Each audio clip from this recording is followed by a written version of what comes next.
গণহত্যাকারী আওয়ামী লীগ এবং শেখ হাসিনার বিচারের আগে এনসিপি দেশে কোনো নির্বাচন দেখতে চায় না বলে মন্তব্য করেছেন দলটির উত্তরাঞ্চলের মুখ্য সংগঠক সার্জিস আলম। বিকেলে আওয়ামী লীগ নিষিদ্ধের দাবিতে এনসিপি উত্তরা জোনের বিক্ষোভ সমাবেশে এই কথা বলেন তিনি। সার্জিস বলেন, যারা নির্বাচনের কথা বলে তাদের চোখ ক্ষমতার দিকে। সামরিক বিচার হওয়ার আগে অন্য কিছু চিন্তা করলে গণঅভ্যুত্থানে অংশ নেয়া জনতা আবারও রাজপথে নামবে বলেও হুঁশিয়ারি দেন তিনি। আইনশৃঙ্খলা রক্ষাকারী বাহিনী এবং কিছু রাজনৈতিক দল মামলা বাণিজ্য করছে বলে অভিযোগ করেন সার্জিস। এই সময় রাজপথে আওয়ামী লীগকে প্রতিরোধ করার ঘোষণা দেন এনসিপি নেতারা।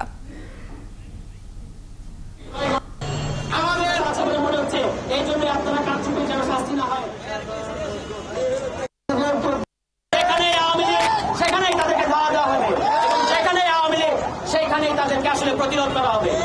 আমরা আমাদের দিক থেকে পরিষ্কারভাবে বলেছি, বাংলাদেশে আওয়ামী লীগের রাজনীতির আর কোনো ভবিষ্যৎ নাই। এই স্বৈরাচার কখনো একা স্বৈরাচার হয়ে উঠতে পারবে না।